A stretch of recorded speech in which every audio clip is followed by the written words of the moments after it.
Divided.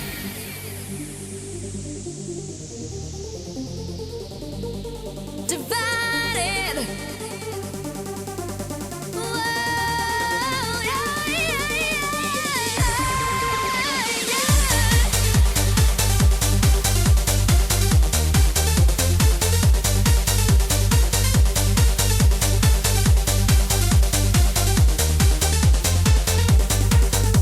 Welcome to DividedCity.us. I'm Tom Grant. First, let's take a look at an incident that happened this past week. Vandalism at the Confederate monument in the center of Augusta. Cutter Mitchell has our story. We are here today in downtown Augusta in front of the Confederate monument. Now, the monument is a staple of Augusta and its history. It was dedicated in 1878 as a tribute to Confederate soldiers who had fallen. A week ago, the same monument was spray painted and vandalized with anti-white messages.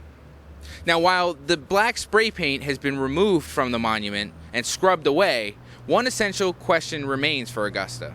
In a city so divided by race, how will this affect the residents of the Garden City? You know, because you don't see much vandalism down here. When you do, it may be once a year. You know, like when the James Brown had passed away, there was a lot of it down here. You know, so I just think it's just random. People say it's history and heritage, and you know, I believe in people's history, and what somebody believes shouldn't be destroyed. We also spoke with community activist Butch Palmer. Invariably, it was young people that will put kind of those sort of remarks on it. They could be white people for that matter. I think that's impertinent. I think the pertinent fact is that they are destructive. It's a monument erected to the people who were involved in that war, and it's part of our cultural heritage. Black, white, mulatto, Indian, whatever. We had probably a few of everything represented here. Sources at the sheriff's office have told Divided City that investigators are looking at the possibility this crime was committed by a white person in attempts to stir up racial tensions within the city. As of late, no suspects have been named and no official determination has been made as to the motive behind the vandalism. For DividedCity.us, I'm Cutter Mitchell. We're here now with Corey Washington, who has written a book on racial stereotypes. Corey, how are you doing tonight? I'm doing pretty good, Tom. Tell us a bit about yourself, Corey. I mean, why would you write a book about racial stereotypes? Well, first off, I'm a product locally of the CSRA. I went to school over in Aiken. I went to school in Augusta. I went to school at Augusta State. And so I just wanted to say that first. But basically what moved me to write this book, if you remember the climate that was involved around the time of Henry Louis Gates Jr. and Officer Crowley, this whole motion of a teachable moment, let's have a dialogue on race. And so I figured, well, why not enter the discussion on race? So I wrote a book. And this book is called Plain Talk, and it's available on Libris? What is it? Ex Libris. Ex Libris. Yes. Okay. This issue that came up in Augusta, somebody defaces a Confederate monument. Your initial thoughts about that? Because you were the one who brought it to my attention. Right. I've been going downtown for quite some time, and for some particular reason, I never paid attention to this monument. But maybe about a month ago when I was downtown, I decided to stop at this particular monument and actually read what was on all four sides. And all three sides probably was not controversial, but I came to one side and it had a particular controversial phrase. I have it written down.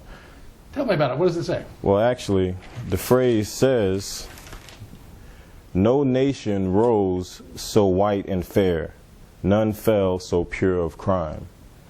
Now, the nation we're talking about is the Confederacy. Right.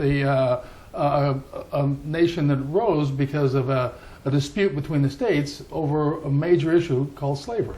Right, and then if you look and you kind of analyze that side, you could see how some people may feel put off or excluded from the discussion. Now, we realize in the context of history that that's the certain time period, but for some people, maybe not thinking, they might see that and really feel excluded, and unfortunately someone chose to vandalize this monument. Now, let's talk about that. How does an African American respond to words like that immortalized in a monument in the center of town? Well, for one thing, it would move you to want to learn more and educate yourself before you move to action. And after you've educated yourself, some people may choose to form some sort of picket or in front of the monument. Some people may want to gather around a petition, maybe get signatures to have something done about this or get it changed. Because I'm pretty sure that in a certain time frame, the N-word was very prominent, and there have been rivers, lakes, and just different monuments with the N-word in it. Well, what happened?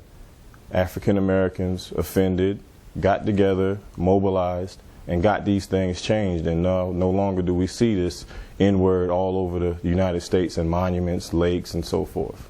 That's interesting, because I mean they have changed the names of things that have offensive connotations.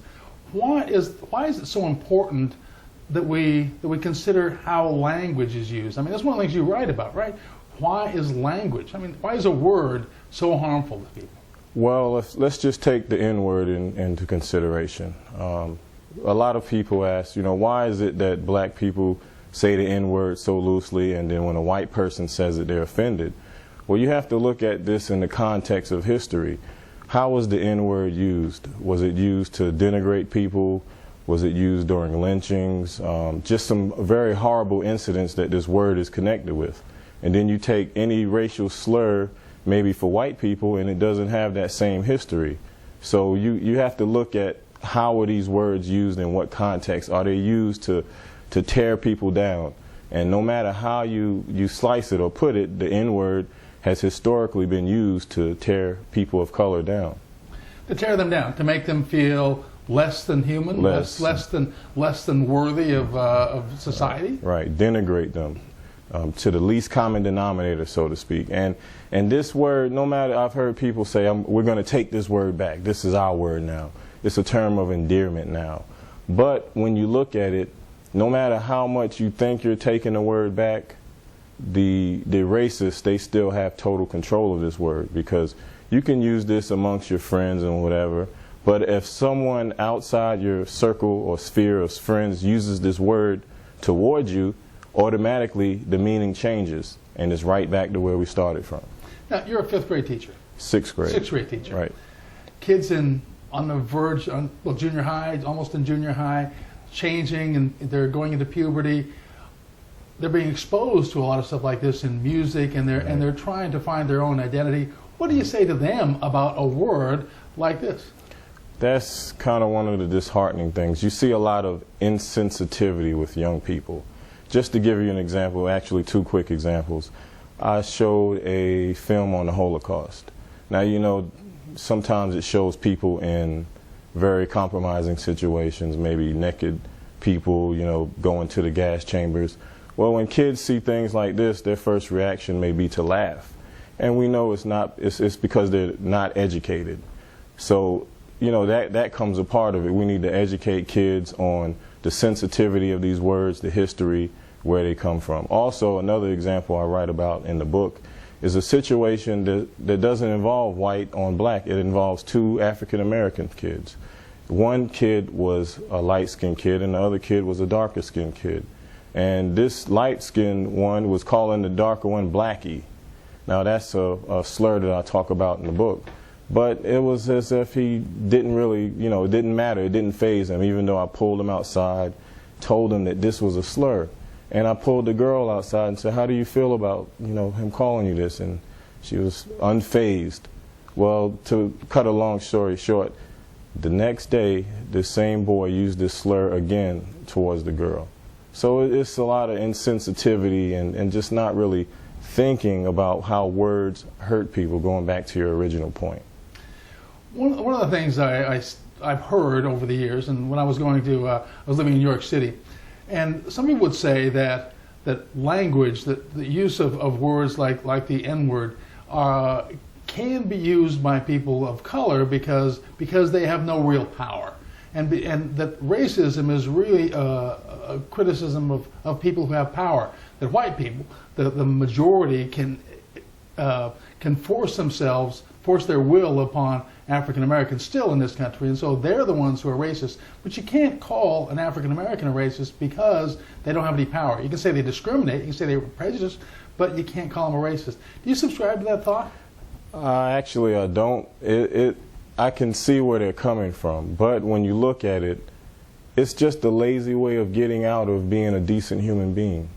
You know, when you use these words, you tear yourself down. You think that you're, you know, protesting someone, but you're actually tearing yourself down and demeaning yourself. So the proper way, if you want people to stop using it against you, you have to stop using it. Now, we know this is a country of free speech and we have our limits, but it all starts with each individual person. And in the book, I write about a strong case for banning the N-word. Now, I don't actually mean that you can actually ban the N-word because of free speech, but it outlines what I'm talking about using the book, because I have a section in there that shows how racists use the N-word to not just tear down African Americans, but Asians, just people all over the world. So it's really a hurtful word. So you think there should be a moral movement to stop anybody from using that word, period? Right. Only unless it's in an educational frame, not to denigrate people. That's my main concern. Thank you very much. We're here with Corey Washington talking about his book, Plain Talk, and about the issues of racial stereotyping he brings up in that book. We'll be back after this break. Divided.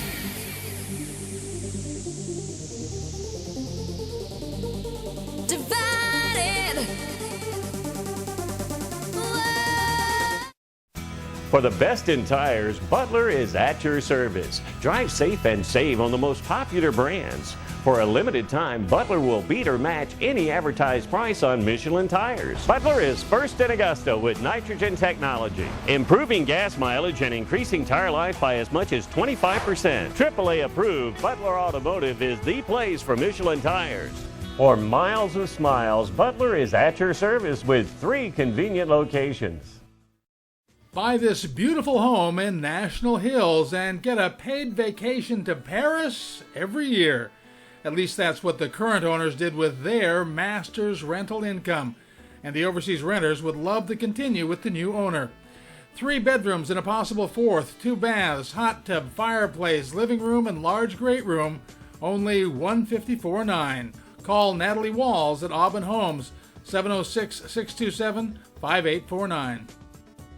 Special moments with special people can last for generations as oil paintings by the gifted brush of Augusta artist Grady Abrams. Abrams is accepting reservations for portraits now. Make your favorite image a family heirloom. Call the Grady Abrams Studio at 706-855-5968. A 30 by 36 oil painting can be commissioned for only $350. The art by Abrams will be forever. What are you drinking? Under Georgia law, you can bottle processed well water and call it spring water. Only the source gets real spring water from Daniel Spring, high in the hills of Pageland, South Carolina. When it comes to water, consider the source. The Source by the Haunted Pillar in downtown Augusta, 706-774-0020. The Source.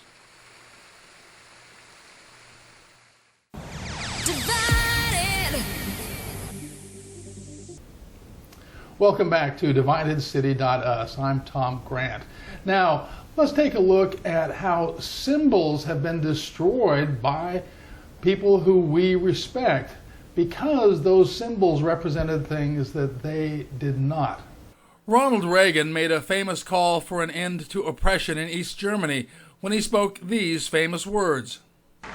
Mr. Gorbachev, tear down this wall. When the wall did come down, its destruction became a powerful new symbol, a symbol of the defeat of communism. Similarly, when Americans rolled into Baghdad during the Iraq War, they helped tear down the statue of that nation's oppressor, Saddam Hussein. When the Allies defeated Germany, they blew up Hitler's giant swastika. And when communist regimes were toppled, so were the statues of Lenin. Now look at Augusta's monument. In the South, 15 years after the Civil War, at the very time when this Broad Street monument was being built, elite white Southerners were creating new social structures that would repress blacks for another century, preventing them from voting or gaining equal education. The words on the monument, "No nation rose so white and fair, none fell so pure of crime," can easily be read as an endorsement of white supremacy and slavery. The modern Ku Klux Klan still points to the Augusta monument as a symbol of pride, writing, "Negro demands will not stop until every monument built to honor the men and women of the Confederacy is toppled."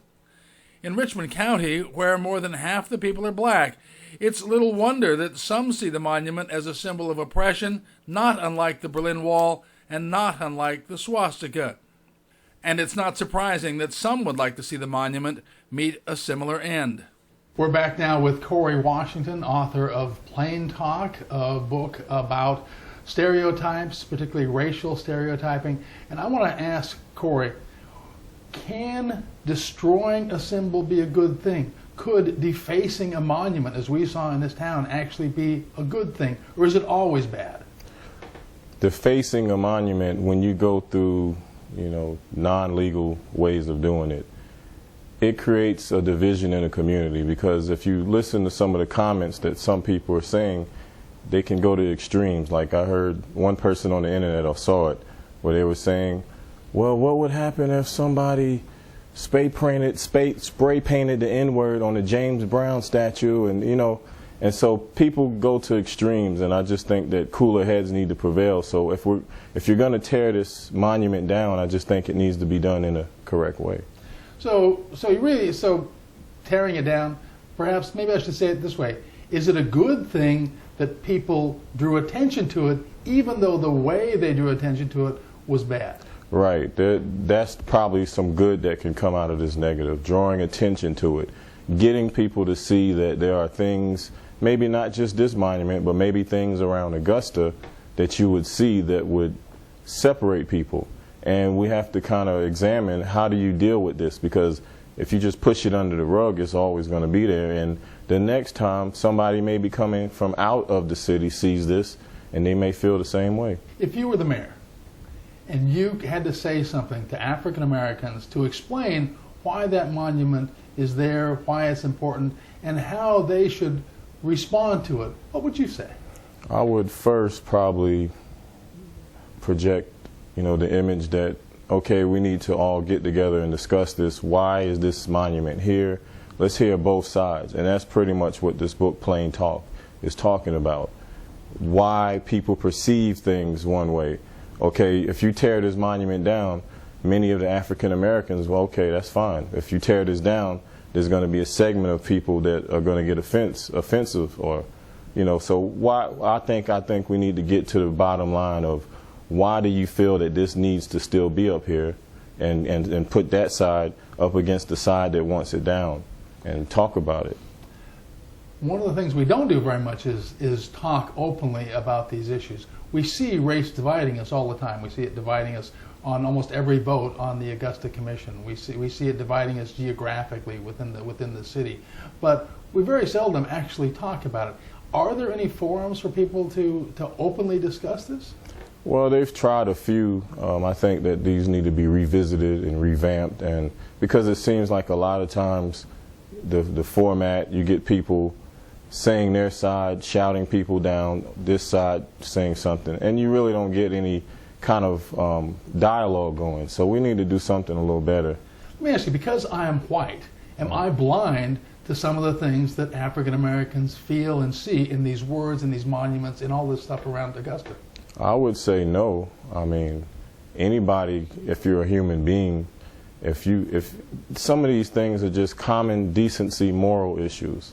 It doesn't take a person to be black to understand that racism is wrong, but you may not feel exactly how it is to be discriminated against in a certain manner, but you probably can understand the concept of discrimination. So. But is it enough for somebody to say, well, people discriminated against me because I was white, or because they said I had kinky hair or something, and so I feel it? Or can people really understand it? Can they really appreciate it? I think that you can, and what we're going to see probably in the near future is that if you look at the demographics, you have African Americans, you have Latinos. Once you combine these two groups, pretty soon they're probably going to be the majority group. And so you may feel a reaction or a pushback from the former majority group, the Caucasians, against these two groups. And it's going to be an interesting dynamic as this push continues. And I think that a lot of people are going to kind of feel themselves and kind of think, you know, is that how it feels? Because there may be some right now there's an African American president, and some people thought they would never see that. And so what you were going back to earlier about, can blacks be racist or African Americans? Now some say, okay, we have an African American president in a high position. He has the authority to actually discriminate against white people, so he can be racist, or these African Americans in high positions can be racist. So I think this dynamic is what you're going to see people starting to empathize and realize that, okay, now I understand where they're coming from. As a teacher, what can you do to get young African Americans, young Caucasians, working together, thinking differently about race and about community than the way my generation or older generations thought? Well, I think that just simply projecting yourself as a positive image in the classroom, not tolerating certain things, it goes a long way, because these kids are really looking for an example. They don't want to hear so much what you have to say. So I think that's the number one thing. And at Tut Middle School, the kids seem to get along fairly well. I think the racial makeup of the school mirrors Richmond County. Slightly more African American than Caucasian, but not a level where it's really stands out at you. And so I see a lot of cooperation going there, but anytime something pops up where you see a little friction, then that's when you can step in as an individual and bring some sort of common sense to the table there. I have to tell you that in your book, in Plain Talk, there are some things in here that I found to be, many things I found to be very offensive. It was hard to read, right, many of the things in there. So do we have to confront things that make us feel uncomfortable, feel bad even, to get past the point of division? You actually have to. That's before I get to the offensive parts. If you read right before it, there's a disclaimer, you know, because in order to understand these slurs and how they hurt people, you have to, you know, find out where they came from. And if you really truly read and understand, then you won't use these slurs if you're a decent human being, because even I've had a transformation. Some of these things kind of people throw around loosely, and it really didn't affect me. But after educating myself on some of the offensive things, like you said, it makes me more sensitive to the fact that I don't want to use them, and I don't want people to use them around me. You've had a personal transformation? Actually, just, you know, if you hear a slur, maybe not the N-word or anything else, but maybe a slur about another race, maybe calling somebody a guinea for Italians. If I don't know what it means, it doesn't really mean that much. I know it's a slur, but when you actually go deep into what it actually means, it affects you. You're more aware. And so you won't use it. You won't use it even as a joke. You won't, you know, you won't allow other people to really, you would educate them on what this means. Well, thank you. I hope people will read your book. That's Plain Talk by Corey Washington, and it's available at Ex Libris. We'll be right back with our talk from the hot tub. Divided.